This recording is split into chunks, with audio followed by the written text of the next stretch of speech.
guys, good afternoon, good evening. Welcome back to our channel. How are you guys doing? This is GISTMAS season. I hope you are enjoying GISTMAS so far. Today is another day of GISTMAS. And this one is recorded, and I'm quickly going to just record it because I'm just about to do another show. The Lord is my strength. I shall not want. So today I want to talk about JAPA or no JAPA. So recently there's been an exodus. That's what you can literally use to describe it. There's been an exodus of Nigerians trooping outside to leave Nigeria for greener pastures. People are leaving Nigeria by the day. Like every single day, you see thousands and thousands of people, and they're not only coming to the diaspora, they're going to other African countries. I mean, generally, the life is so tough in Nigeria at the moment that, and coupled with the insecurity issues, people are just looking for where people are just looking for where to hide, So there's been a lot of people leaving, some couples going to do masters. One of them is coming to do masters like in the UK recently. Once one of them is coming, they find a visa for the whole family. The whole family relocate. They are going to Canada. They are going to the US, going everywhere. And as a result, very typical, those who've never traveled before that are coming abroad for the first time, they have a lot of advice to give to their counterparts who are waiting to jagba. We Nigerians, we like to give unsolicited advice. That is what we specialize in doing. Okay, so somebody that's never left Nigeria before will leave Nigeria for the first time in their life. Once they get to the abroad, the next thing you'll be seeing video advice here and there. So lately, I think there's been a lot of videos from especially people who are coming to the UK. Some are coming to the US and advising people about how life is hard over here. So they are basically telling people, Emma, wow, don't come. If you think life is easy here, you better think again. Don't come. Stay where you are. And for some people, they are like, no, this is not fair. You escape. Let us to find our way to escape. Now, how can you be telling us not to escape when you've already escaped? So it's generated a lot of conversation. Anyway, I have a video to show you that is a response to some of those conversations and people that are saying people shouldn't come abroad, that life abroad is not a bed of roses. So listen to this. Every time I see a post of a Nigerian living in the UK, US, Canada, or any Western world, asking Nigerians living in Nigeria if they still want to migrate over here just because of the code, it actually irritates the hell out of me. Because I don't know if it's a cruise they're trying to catch or what. All I can say is, between the code and the social security that we have here, which would you choose? We pay a lot of taxes and they're whining about this and whining about that. But we know what the taxes are being used for. There, don't they pay for all of these things and don't get the value of it? Basic amenities, shelter, food, water, education for their kids. So if you're tired of staying here, just gladly go back home and let the people that want to come here legally do so. Because you know what? We're Nigerians. We're going to do well anywhere we go, especially in a developed country like here. That's why we're still the most successful Black immigrant group in the United States. And there are other Nigerians that are doing very well back home. So if you feel like you want to go home, join them. But stop the fear and stop discouraging people. So that was a fellow diasporan Nigerian. His name is Dr. Romel Asagwa. I think he's a medical doctor based in the US. MD. I'm looking at his profile, medical doctor, US MD. So he's basically responding to the fear that a lot of the recently jackpot people have been spreading, telling people not to jackpot. So he's saying that they should stop discouraging people, from coming abroad because migration, if you do it legally, might just be the best option for you at the current time. And that people complain, Nigerians who migrate complain about paying taxes and working really, really hard. That I'm going to address. So they are saying they are paying taxes, they are working really, really hard. Life is not easy. Well, please don't come. There is cold, the weather is harsh, it's not conducive. Oh, the suffering is too much. Some are even regretting why they've come abroad. So what this doctor is basically saying is, Nigerians are, wherever you put a Nigerian, they are likely to excel. And statistics shows that in the United States, for instance, Nigerians are the most successful immigrant group. Black people, immigrants, Nigerians, very, very successful in the US. So uh, among all black immigrants, that Nigerians are the most successful. So he's basically saying, please stop spreading the fear to other people who might want to japa. If you don't like it, you want to go back, you feel like, okay, this is not working for me. This good doctor is saying, Ogbeni, pack your load and go back. And he was also touching on the fact that when we're paying taxes over here, we see what we're paying for. And that's true because we pay council tax here in the UK, which is one of the numerous taxes that we pay.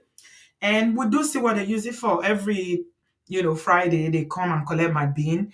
They will give you bin for garden waste. They'll give you one for your rubbish. They'll give you one for, recycling. And different trucks will come during that day to pick all that up. They never miss.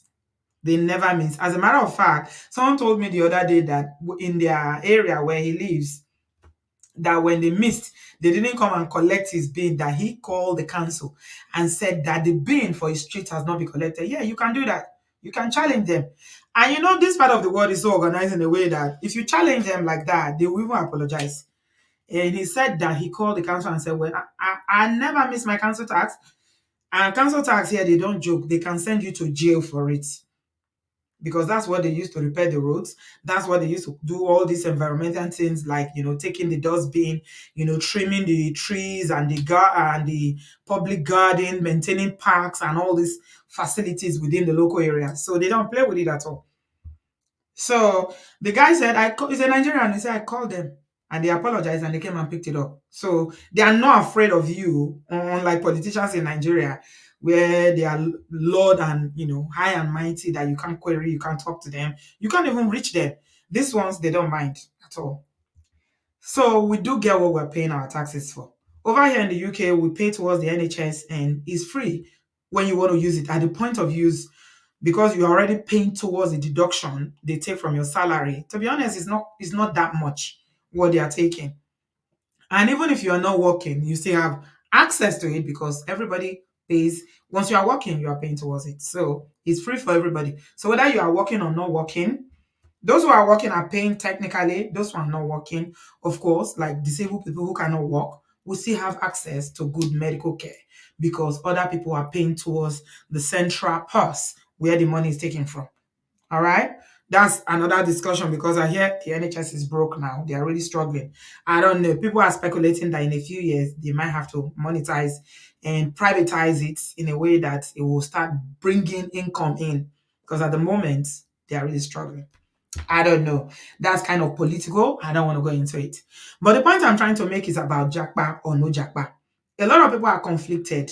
I have a few people in my life in Nigeria that at the moment they are thinking, should we go? Should we stay? And I'm talking about people who worked, attained a certain level in their career, in their lives, in their businesses, and they are thinking, should we go? One of the things that is really driving Nigerians at the moment to leave Nigeria is the issue of insecurity. The level of insecurity in Nigeria at the moment is really, really scary. It is so, so scary. I mean, just a couple of days I heard that, you know, my own community, people were coming all the way from Lagos, going to the village for a burial ceremony, and the vehicle they took, they stopped them, and the kidnappers kidnapped them, took them into the bush, and started asking for 100 million. So these are the kind of stories that you hear repeatedly, and it scares you. You don't know. Even going to Nigeria now, you are so scared because you don't know what's going to happen. Many have been kidnapped. Some come out. Some will not come out. Some, even if you pay the ransom, they still end up deleting them and things like that. So the issue of JAPA is that it's something that people need to plan and pray towards. The problem is that a lot of people who are complaining, they are not used to the life because they've never been abroad before. If you've been abroad before, for instance, and you travel, or you were born here, or you were coming here regularly, then the lifestyle will not, the cultural shock will not be so much. Let's take for an instance, work life. Over here in the diaspora, one of the things that people who are jackpotting from Nigeria complain about is that work is very tedious, right? So you are paid to work for 8 hours, and you do 8 hours, and 1 hour out of that 8 hours is your break time.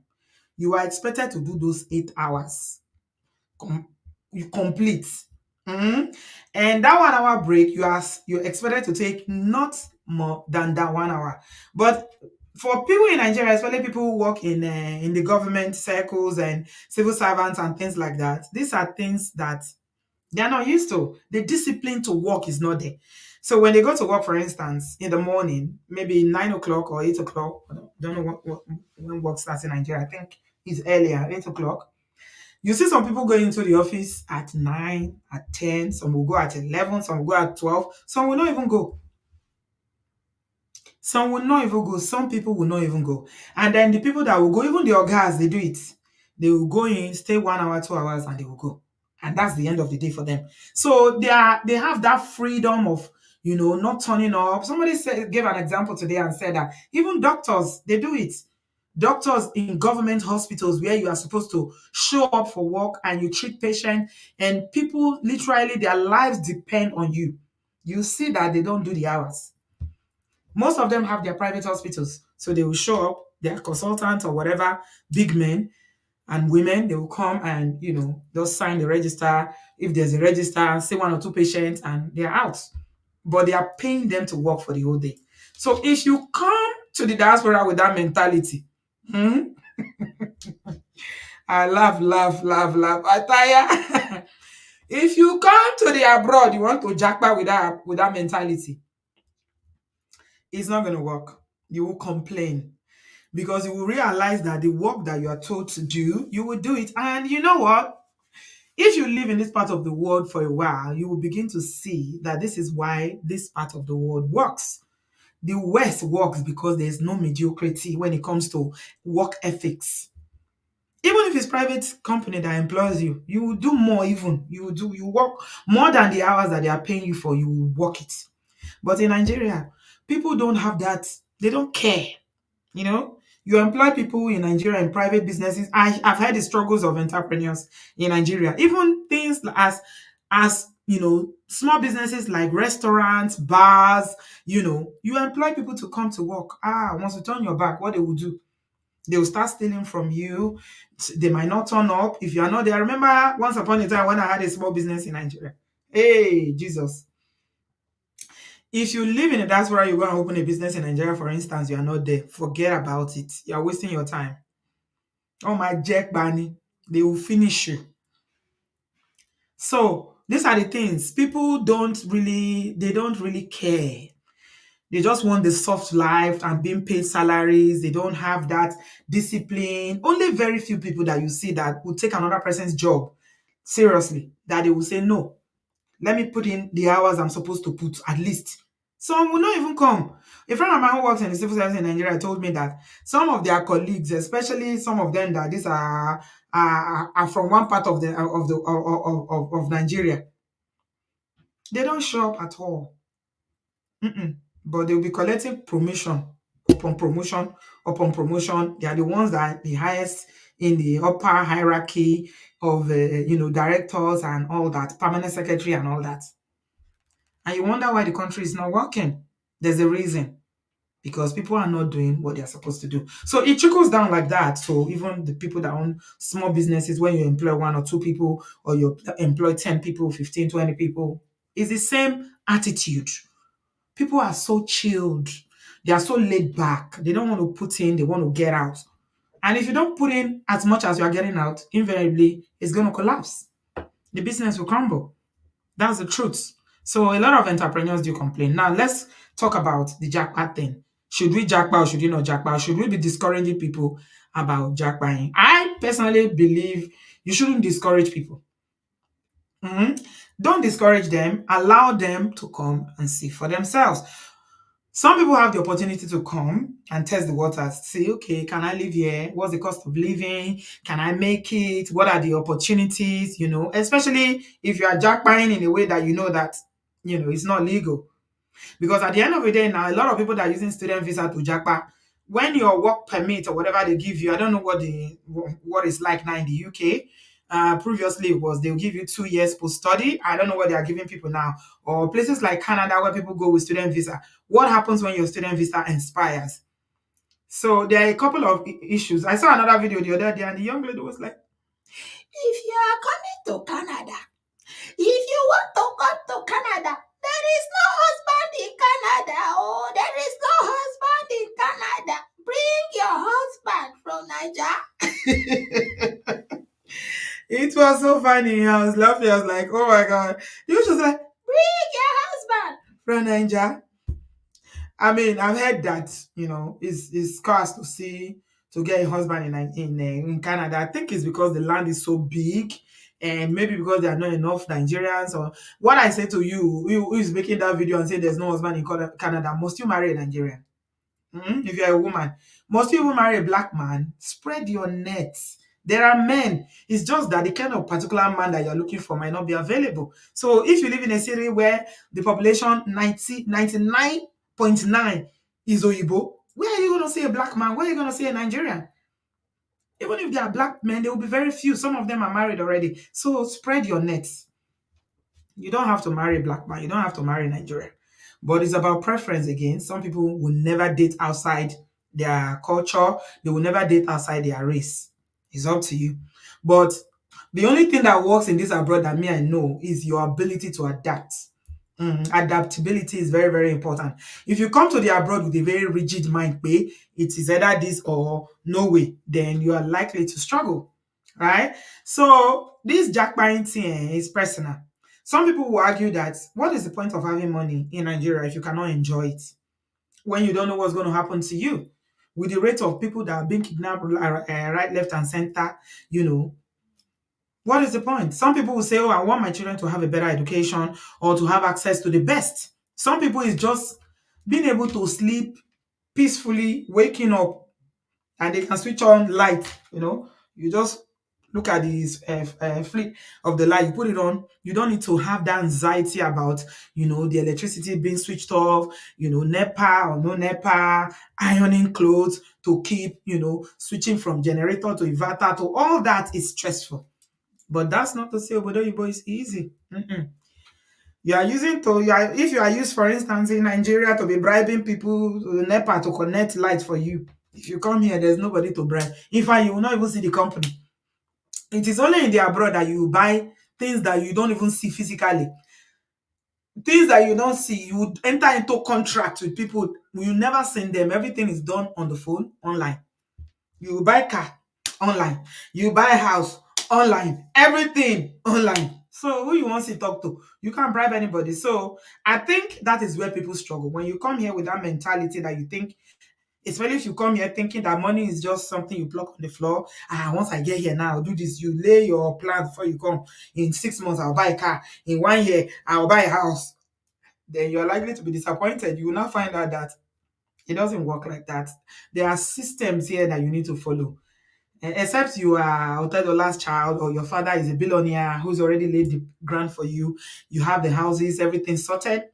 Then you have a different journey. But for the average person that want to jackpot, it's a process. You need to go through the process. There's no way. The issue of paper, for instance, if you don't have paper, what are you going to do? Okay? If you don't have paper, do you know that there is something that is required for you to be able to work? It's called right to work. It's called, there's something they call legal stay and illegal stay. Some people don't know this. So when they come here, obviously they're going to struggle. It's not easy. I'm not going to come here and tell you that Obodo is it's soft life. Lori, it's not soft. It's not for the lazy. It's not for the faint-hearted. But if you are hardworking and goals oriented, you are driven. It's good for people who are driven and are not afraid to work. If you are not driven and you are not ambitious, you just want to relax, then you might struggle. Okay, you might struggle. That's why you see people come here 10, 15, 20 years, they're still struggling. Because some people might need to even go back to school. You might need to go back to school if you come here for, with another visa that is not a school visa. You might need to even reapply to go back to school to go and retrain. You might need to take some courses. You constantly need to be building yourself up before you can get there. You can't come from Nigeria today, tomorrow you are there. Except the people that are doing 419. Maybe they come here and they did 419 or they did one kind of illegal thing or something. But even those ones, at the end of the day, they still catch you and they will put you in jail. And as you are coming out of jail, oh yeah, Moritela Mohammed, Odabo. So I think it's neither here nor there. I always advise people that before you make the decision to jackpot or not to jackpot, go to God in prayer. If the presence of God doesn't go with you, do not go. Ask God, should I go? Should I send my children? Should I take my children and go? Should I leave this job? What should I do? Because at the end of the day, everybody cannot jackpot. Last. Some people will jackpot and regret it. Some people are still in Nigeria, they will make it and they will be okay. So it's all about individuals and their preferences. But you have better opportunities in the abroad if you are hardworking. You are not lazy. You know what you want and you are driven. You are ambitious. You are not afraid of code. I watched one movie once upon a time where the guy was having problem with his girlfriend, or was it his wife? They were living together. And the woman was so mad. I'm like, did you go to look for work today? The guy was lying in the couch, covered the cloth, used duvet to cover from head to toe. And the woman was like, did you go to look for work today? And he was like, no, it's cold. Cold or no cold, brace it, bro. Brace it and go out there and do what you need to do. That's just life. Life is not easy anywhere in the world. It's making the best of whatever opportunities you have, whatever God has given you, wherever you find yourself, make the best use of it. Look around yourself, embrace the environment where you are, immerse yourself with it, get information, get knowledge about what you can do, volunteer, meet other people. Don't stay within only Niger circle, But if you are that open to learn and to evolve, to grow, and you are not afraid of work, then the abroad will be sweet. In time, you'll be smiling. When you go to Nigeria, you'll be looking, it's for me to go to Nigeria and just relax. Yeah, but it's not for everybody. Some people feel like it's too lonely. Like some people have come here, they pack their bags and go and say, no, I can't stay here. It's not for me.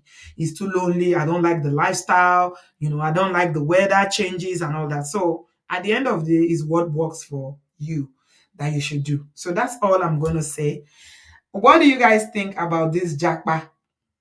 What do you think? Do you think that, especially the new generation of Nigerians that are just coming abroad, are they doing too much to discourage people? Should they just mind their business?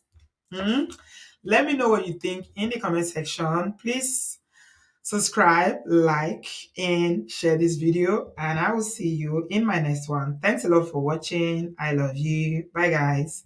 Bye.